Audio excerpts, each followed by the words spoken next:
लगायतका सामग्री सुपथ अनि सहजै तपाईकै ठाउँमा पाउन सक्नुहुन्छ। दैनिक, मासिक वा वार्षिक तपाईको आवश्यकता अनुसार भाडामा लिन सकिने सुविधा। विस्तृत जानकारीका लागि सम्पर्क पीसी Infratech private limited, Birgunj, रामगढवा 24, dry port नजिकै। सम्पर्क नम्बर 9845 34 771 र 9845 58 749। पीसी इन्फ्राटेक, विकास निर्माणका लागि तपाईको साथमा। गाउँ सहर सारा गुन्जाउने यो हो रेडियो सान्वी 96.4।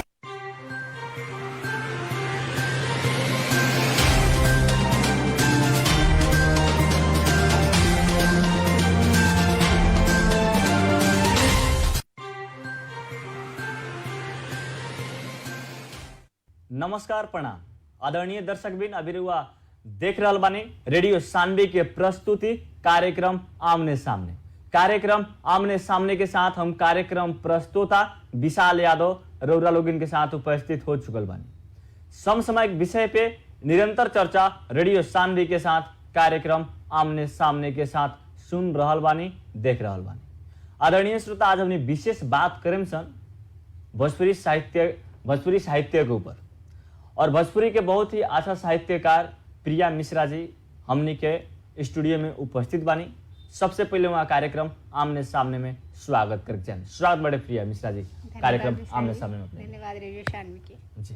का हो रहल बटे अभी तो फिलहाल पढ़ाई और साहित्य के तरफ लागल बा और ऑफिस के काम के लेके दोनों तालमेल बैठा के काम कर रहल बा। साहित्य के काम लगभग कितना दिन पहले से हो रहल बटे?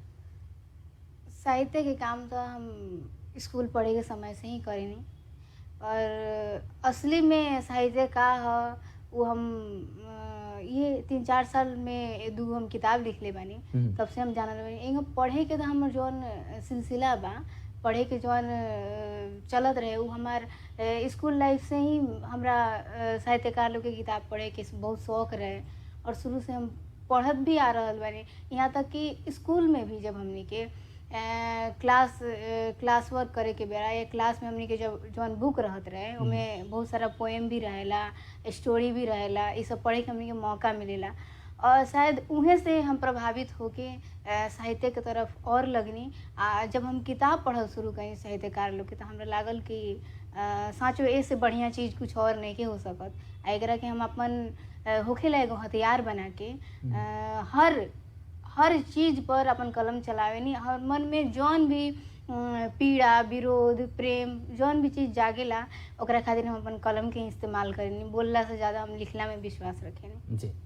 साहित्य के बारे में अभी तक कुछ अपने सीख मिलल? बीतल समय पढ़ाई पीरियड से ही रहुआ अपन साहित्य के उठान करते करते आयल बानी अपना जीवन में, तो साहित्य से कुछ अनुभव अभी तक, साहित्य के बारे में कुछ अभी तक प्राप्त के बानी कि नहीं?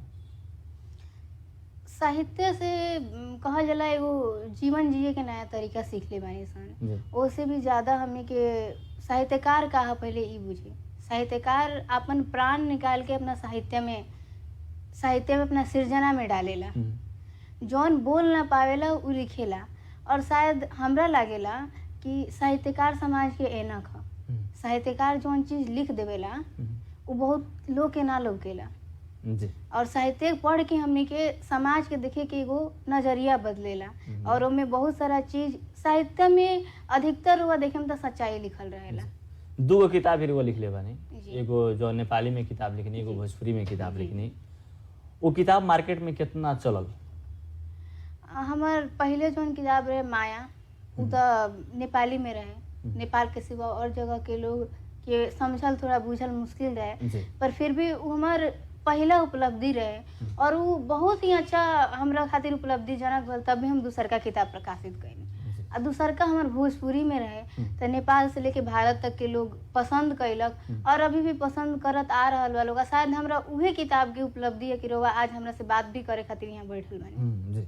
यानी कि 2 किताब रुआ लिखनी, नेपाल से लेकर भारत तक लोग किताब लोग पढ़ ले बानी। एगो महिला होके इस सब फील्ड में वर्क कर रहल बानी, कितना सहज रुआ अपना आप के बुझेनी? आम जनता भी कहनी, आम लोग भी कहनी, गांव घर में लोग कहनी जी महिला लोग के फ्रीडम ना देवे के चाहिए, कहे बहुत लोग कहनी, ऐसा नहीं बात सुने के मिलेला। लेकिन रुआ लगे फ्रीडम रहते हुए भी, या रुआ वर्क कर बानी, फील्ड में वर्क कर रहल बानी, तो अड़ोस पड़ोस के लोग के देखे के नजरिया रउरा ऊपर कैसे रहेला? अड़ोस पड़ोस के लोग तो बहुत चीज कहेला। सबसे बड़ चीज की रउआ फैमिली कितना सपोर्ट कर रहल बा रउआ के, रउआ से जुड़ल लोग रउआ के कितना सपोर्ट कर रहल बा। और हमार फैमिली भी हमरा के शुरू से ही सपोर्ट कैलक, हमरा से जुड़ल लोग भी हमरा के हमेशा से ही इंस्पायर करत आयल। और हमरा साथ जो साहित्यकार लोग जुड़ल बनी वहाँ लोग के पढ़ के हम और ज़्यादा इंस्पायर भइनी और इस चीज़ में हम काम करे खातिर सक्षम भइनी। और लिखे खातिर जैसे कि हम बहुत शुरुआती जब हम आईनी शुरुआत में कहता नहीं हम शुद्ध ना लिखे, हम लिखी ऐसा बात नहीं कि लिखी पर हम शुद्ध ना लिख पाए। धीरे धीरे हमरा पढ़ते पढ़ते थोड़ा बहुत हम अध्ययन कैनी, ओकरा बाद जाके अभी हम अच्छा लिख पानी, तब एगो किताब बन पाए, 2 किताब बन पाए और एगो और किताब के तैयारी चल रहा बा शायद ये। और हमने के कहे निशान कि महिला लोग अभी आगे बढ़ रहा बा, महिला लोग अभी आके समाज में हमने के काम कर रहा बा, पर इस चीज़ से हम बिल्कुल भी सहमत नहीं हैं। महिला लोग पहले भी रउआ लोग के साथ सहकार्य करके काम करत रहे लोग, जिससे कि आज रउआ देखें या कल ही देखें या पहले के ही बात करी तो महिला लोग घर में खाना बनावे तभी पुरुष लोग बाहर जाके काम करे खातिर सक्षम हो पावे। पुरुष लोग घर में खेती करे तो महिला लोग भी उनमें जाके सोहनी रोपनी कटनी इस सब चीज में सहभागिता अपन जनावत रहे लोग। एगो ऑफिस वर्क ही वर्क ना होला, रवा हर काम में अगर महिला सहभागिता जनावत आई तो वो उनकर काम पर ओमे भी आगे निकल के आवत रहे लोग। बस वो लोग कलम चलावे के ना जानत रहे, कंप्यूटर चलावे के ना जानत रहे। तो हमने के अभी ये चीज़ कहल थोड़ा ठीक ना लगेला कि महिला लोग अभी आके काम करता लोग, बस तरीका बदल गई बा, नजरिया बदल गई बा। लेकिन पहले भी महिला आगे रही और आज भी आगे बढ़ी जी। महिला पहले भी आगे रही और आज भी आगे बढ़ी जो रुआ कह रहल बानी। मदेश के एगो जौन चल चलन रहल बाटे जे एगो महिला जब आगे बढ़े के चाहे कोई के बेटी बहन या जो भी जब एगो लड़की आगे निकलत बढ़ी तो अड़ोस पड़ोस के लोग फैमिली सपोर्ट रहो, बैकग्राउंड में फैमिली सपोर्ट रहेला, लेकिन अगल बगल के लोग एक दूसरे नज़र से देखे लागे नहीं, वहाँ को लोग के फैमिली के ऊपर टर्चर करे लागे नहीं। लेकिन रउआ जब फील्ड में वर्क कैनी तो रउरा ऊपर कोनो किस्म के टर्चर आयल कि नहीं? हमरा पास हम रउआ के आपन अनुभव बताई तो हमरा समाज से बहुत ऐसा चीज़ झेले के पड़ल, पर ओकरा के जवाब हमरा ना देवे के पड़ल। हमार फैमिली बा ओ खातिर उ लोग समझेलक लोग बुझेलक लोग और बहुत सारा चीज़ हमरा खातिर इतना भी कठिन ना रहल। परिवार से निकल के यहाँ के ये सब चीज़ करल पर हमरा कठिन कहाँ रहल अपन एज के लेके। हमार एज अभी बहुत कम बा, जौन फील्ड में हम बानी जहाँ बानी हमरा अपन उम्र के लेके बहुत ऐसा चीज़ झेले के पड़ल। क्या कि यहाँ लोग और केस कितना पाकल बा उ देखेला, लेकिन वो काम कितना कर रहल बानी ये बिल्कुल ना देखेला। यहाँ हम जहाँ तक अनुभव कैले बानी काम से ज़्यादा और उम्र देखल जाला, और सोर्स देखल जाला, और पास कितना पावर बा ई देखल जाला, और वह कौन फैमिली से बिलोंग करेनी, कौन खानदान से बिलोंग करेनी और केकर आदमी है। ये चीज़ ज़्यादा बिलोंग करेला। हमरा जहाँ तक लागत है कि ये चीज़ ज़्यादा फर्क पड़ेला ये चीज़ में। और ये चीज़ के लेके हम शुरू से भी संघर्ष करत आ रहल बानी और अभी भी करत आनी, हमरा लागेला कि भविष्य में भी करें। इस सब जगह पर आवे के खातिर केहू रुआ के सपोर्ट कैला कि खुद से अपन स्ट्रगल के बाद में स्ट्रगल भी हम कहनी, सपोर्ट भी मिलल। कहे कि सपोर्ट ना मिली तो हमारे स्ट्रगल की कोनो वैल्यू ना हुई। हम स्ट्रगल करके नहीं, हमारे स्ट्रगल लोग देखलक, ओकरा बाद हमरा के सपोर्ट कैलक। जैसे कि हम अपन घर से ही फैमिली से ही जब निकल के आनी तो हमारे घर के लोग ही कहे कि ये सब चीज़ कैला में का रखल बा, पढ़ाई पे ज़्यादा ध्यान दो।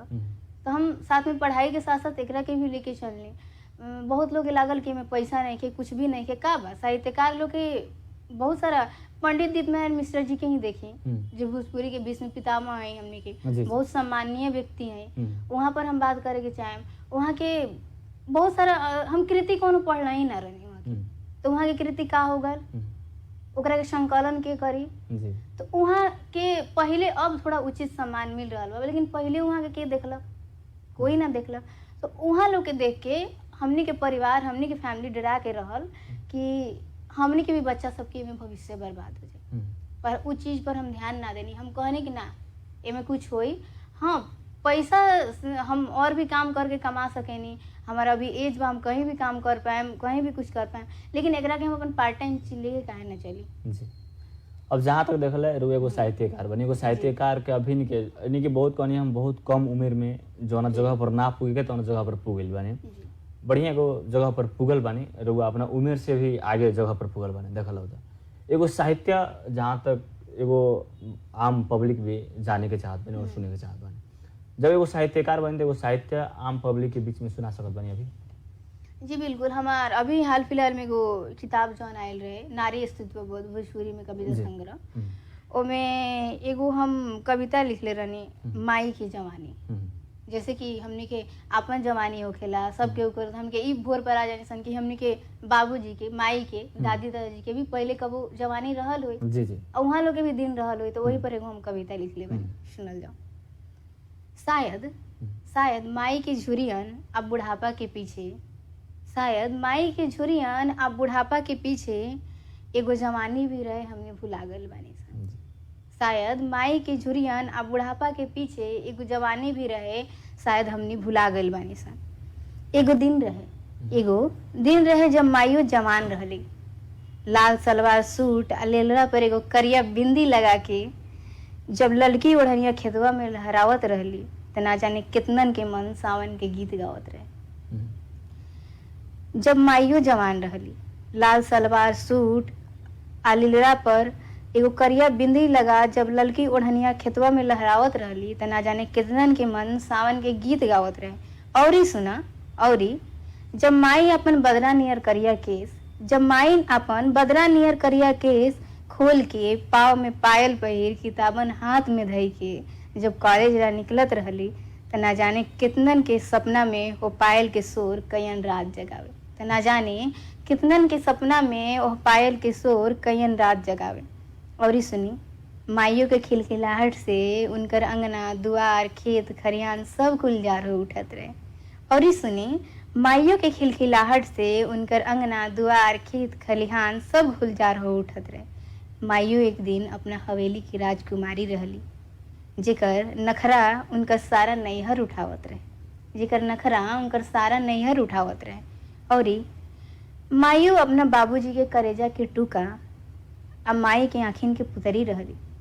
माइयों अपना बाबूजी के करेजा के टूका हम बाबूजी के माइयों अपना बाबूजी के करेजा के टूका अब माई के आँखिन के पुतरी रहली, और उनकर भाई के उनका में बसत जान रहे। हमने भुला गल बानी सन कि माइयों के जीवन में कबो लड़कपन रहे, माइयों के जीवन में कबो लड़कपन रहे। जी, इस साहित्य से का संदेश देवे के चले बानी जो अपन किताब में साहित्य रखले बानी? जैसे कि हमारे एक कविता के लिखे के तात्पर्य एक को रहे कि हमने के जब बड़ होके निसन या जवान होके निसन या युवा अवस्था में आवे निसन, तो हमने के लागेला कि एगो हमनिए के दिन बा, अभी हमने के सुंदर दिखे के, हमने के घूमे फिरे के कहे निसन, अभी हमने के जवानी के दिन बा, सब चीज हमने के करे के बा।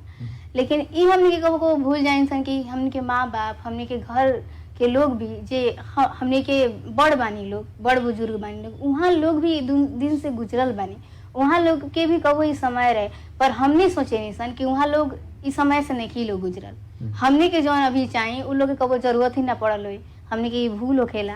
तो ये हम कुछ लोग जो भूलल बा ओकरा के याद दिलावे के कोशिश कैले बानी कि हमने के माई के बाबूजी के भी जीवन में कबो जवानी रहल हुई, कबो लड़कपन रहल हुई, कबो युवा अवस्था रहल हुई, वहाँ लोग के भी घूमे के फिरे के और अपन जीवन के एगो बहुत सुंदर पल कहल जाला, सुंदर अवस्था कहल जाला युवा अवस्था के, वो अवस्था से वहाँ लोग भी गुजरल होके, ये हम संदेश देवे के चाहते। ये भोजपुरी किताब में ये कविता रखले बानी जो भोजपुरी किताब रुआ लिखले बानी, वो भोजपुरी किताब जब जाना बड़ा नेपाल और भारत में चलल किताब, वो बड़ा अपने के कोनो ऐसा बैकग्राउंड से कुछ प्रशंसा आवत रहे कि?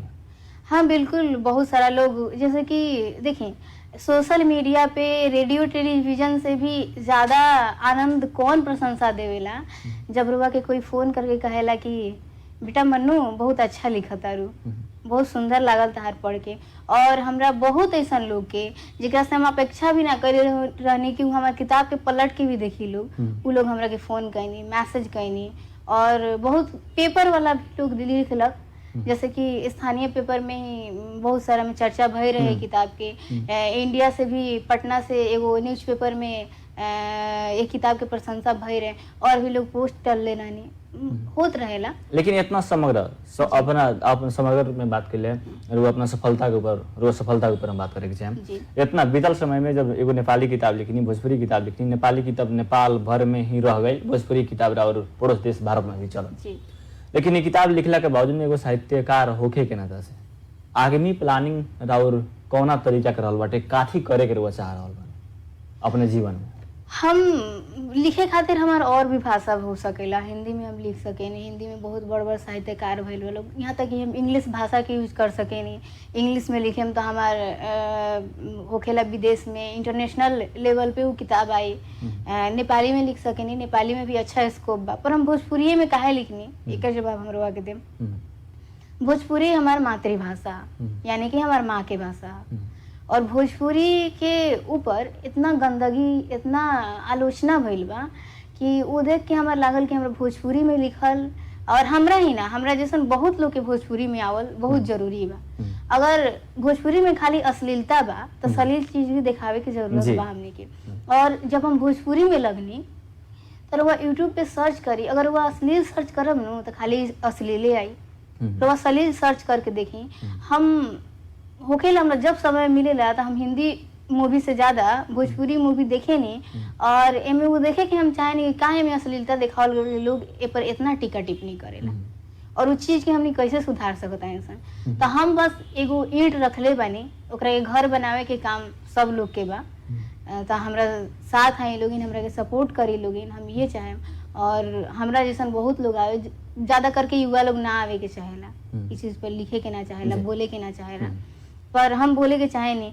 और हमरा लागेला कि हमरा उम्र के लोग के इस चीज में आवे के चाहे, लोग सुनी हमनी के काहे की। लेकिन जहाँ तक रुआ कह रहल बानी जे अश्लीलता के हमनी तोपे के खातिर, अश्लीलता के एगो कौना तरीका से ओराव, एगो हमनी सभ्यता के ओर जा रहल बानी सन, एगो सभ्यता के प्लस पॉइंट करतानी सन, जे लोग खाली भोजपुरी में अश्लीलता ना कही, भोजपुरी में सभ्यता के भी बाटे, सभ्यता गीत संगीत, चाहे सभ्यता में अपन किताब रहल बाटे, चाहे अनेक सभ्यता को, भोजपुरी सभ्यता को और भी बाटे, क्योंकि भोजपुरी भाषा एगो सभ्यता में भी आम पब्लिक ली चाहे और कोई ली, जे भोजपुरी के अभिन्न के अवस्था में देखल है, बहुत लोग भोजपुरी के एगो दोसर नजर से देखा तानी, जो भोजपुरी में लागल, जैसे रउआ भोजपुरी में लागल बानी, भोजपुरी किताब लिख रहल बानी, भोजपुरी साहित्य लिख रहल बानी, और लोग भी भोजपुरी में लागल बाटे। लेकिन बीरगंज के हमने विशेष बात कइला, भोजपुरी में लागल अथाह कलाकार लोग के, साहित्यकार लोग के, जितना भी लेखक बानी, किताब लेखक लोग के, वहाँ लोग के एगो दोसर भाषा के लोग बढ़िया तरीका से, पॉजिटिव तरीका से ना लेवेनी, कहीं खाली अश्लीलता रहला भोजपुरी में। वास्तव में एकरा बारे में रोल का सोचले बानी, जे एकरा के भोजपुरी के काहे खराब देखल ताटे, एकरा किंग हमनी प्लस पॉइंट बढ़िया तरीका से एक दूसरा के नजर में साबित करी सन कह के कोन ऐसे प्लानिंग रखले बानी। हम रउआ लोग इनको संस्था से जुड़ल व्यक्ति भी बानी बीरगंज। हम रउआ के एगो चीज बतावे के चाहे, रउआ अगर उहे चीज इंग्लिश में कहतानी, उहे चीज हिंदी में कहतानी, उहे चीज नेपाली में कहतानी, तो लोग के शायद सलील लागेला और सभ्य लागेला। लेकिन उहे चीज रउआ अगर भोजपुरी में कहेम तो लोग के खराब लग जाला। ई मानसिकता लोग के चेंज करे के चाहे कि हर भाषा में हर शब्द के उच्चारण अलग अलग होला, ई चीज हमने के जाने के पड़ल। और सबसे पहले चीज हमने के भोजपुरी में जौन बा अश्लीलता पहले से चल गई बा, रउआ हम देख ले बानी। पहले हमने के भोजपुरी गाना जहाँ पर अश्लील गाना आई, उ चैनल के हमने के बेल आइकन क्लिक करके रखे सन कि हमने के पास नोटिफिकेशन आ जाए, हमने देखे सन। अगर रउआ वो चैनल के नोटिफिकेशन ऑन करके ना रखेम, रउआ ना देखेम, रउआ एगो कम भइनी, रउआ साथ साथ रउआ अपन जानल चिन्हल व्यक्ति लोग के बताएम, वो लोग अगर कम करी, धीरे धीरे धीरे धीरे ओकर व्यूअर्स कम हुई आ वो चीज ओरा जाई, तो वो बेरा मनोबल टूटी। वो अश्लील गीत गावे वाला गीतकार के, जैसे कि राउर काम का हो, सलील करे वाला के मनोबल बढ़ावल, अश्लील करे वाला के गिरावल, दूगो में एगो चीज करे के राउर काम। लेकिन यहाँ के लोग का करेला, जे सलील करता, जे अच्छा करता, ओकरा के ओकर मनोबल गिरावेला, और जे अश्लील करता, जे ज्यादा ढकोसला फेंकता, ओकरा ओकर लोग मनोबल बढ़ावेला। और सबसे एगो इम्पोर्टेंट बात, हमने के भोजपुरी के पिछड़े के, भोजपुरी बस एगो संगठन बन के रह गइल बा। हई संस्था खुली, हौ संस्था खुली, हई होई, हौ होई, लेकिन उपलब्धि कुछो से कौनो ना होई। जी, जहाँ तक बहुत बढ़िया बात रहा, संस्था खोली, उपलब्धि कुछ ना हो। रउरा लोग भी बीरगंज में संस्था रखले बानी, संस्था से रउरा लोग भी जुड़ल बानी। उस संस्था के जौन अपन फर्ज निभावे के चाहिए, उस संस्था अभिन तक के दौरान में देखला वो फर्ज नहीं के निभा रहा। वास्तव में भोजपुरी में अथाह कलाकार लोग बानी, बहुत कलाकार लोग बानी, हमनी के बीरगंज के बात कैला तो पूरा कलाकार लोग समेट के उस संस्था का चल रहा, वो तो वो संस्था के मेंबर भी बानी भी। संस्था के काम ह कि हमनी के जौन भोजपुरी संस्कृति बा जौन पिछड़ल बा, जैसे कि इनके बियाह के पारंपरिक गीत होला, जैसे कि कहल जाला भोजपुरी में जन्म से लेके मरण तक के गीत सब बा, एकरा के संकलन करे के, एकरा से आगे ले आवे के। जैसे हमनी के एगो बड़का बैनर पे कार्यक्रम करवावल की जरूरत नहीं के, एगो होटल में जाके हमनी कार्यक्रम करेले के जरूरत नहीं के, हमनी के रोड पर भी कार्यक्रम करा सके इंसान, गाँव के खेत खलिहान में भी करा सके इंसान, वहाँ से हमनी के भोजपुरी बढ़ावा देवे के जरूरत बाटे। संस्था के बुझे के पड़ल कि हमने के बड़का कार्यक्रम करके क्योंकि पुरस्कृत करके ये पुरस्कृत करी जो अच्छा कर रहल बा। अब खोज के पहले के लोग के रिया के रुआ उ लोग के भी मानी, पर जे अभी कर रहल बा ओकरा के भी उचित सम्मान दी, उचित ओकरा के सपोर्ट दी, ओकर मनोबल बढ़ाई, तबे तो उ करी। ना तो हमनी के का बा, हमनी के अगर करत आनी सन कोई देखबे ना करी, कोई पढ़बे ना करी, कोई सुनबे ना करी, केहू कोनो वास्ता ही ना करी, तो हमनी के तब भी करम सन। भोजपुरी में सम्मान मिली तबो करेम, अपमान मिली तबो करेम। बात ई बा। कार्यक्रम के अंत में आ चुकल बानी सन और कार्यक्रम के अंत में भोजपुरिया समाज के रउआ का कहे के चाहे? भोजपुरिया समाज से हम ये कहे के चाहेम कि हम पहले भी कहनी है कि अश्लील गावे वाला लोग के मनोबल घटाएं और सलील गावे वाला लोग के मनोबल बढ़ाएं, और हम ये संदेश के साथ रउआ से विदा लेवे के चाहेम। धन्यवाद समय देने के लिए। नमस्कार। आदरणीय श्रोता, हमनी के साथ में रहनिया साहित्यकार, भोजपुरी साहित्यकार प्रिया मिश्रा जी। कार्यक्रम आमने सामने रउआ लोग सुन के साथ देनी, एक खातिर बहुत बहुत धन्यवाद देते। समय हमनी के लगा बहुत कम रहला और बहुत कम समय में रउआ लोग के साथ में कार्यक्रम आमने सामने के प्रस्तुति जनाब रहला। कार्यक्रम आमने सामने रउआ लोग सुन के साथ देनी, एक खातिर बहुत बहुत धन्यवाद देते। साथ में प्राविधिक मित्र सहयोग करनी सत्येंद्र यादव जी, वहाँ के भी बहुत बहुत धन्यवाद देते। कार्यक्रम आमने सामने से हम कार्यक्रम प्रस्तुता विशाल यादव छूटे की चाहे सुनत रही रेडियो सानवी 96.4 मेगाहर्ट्ज। नमस्कार।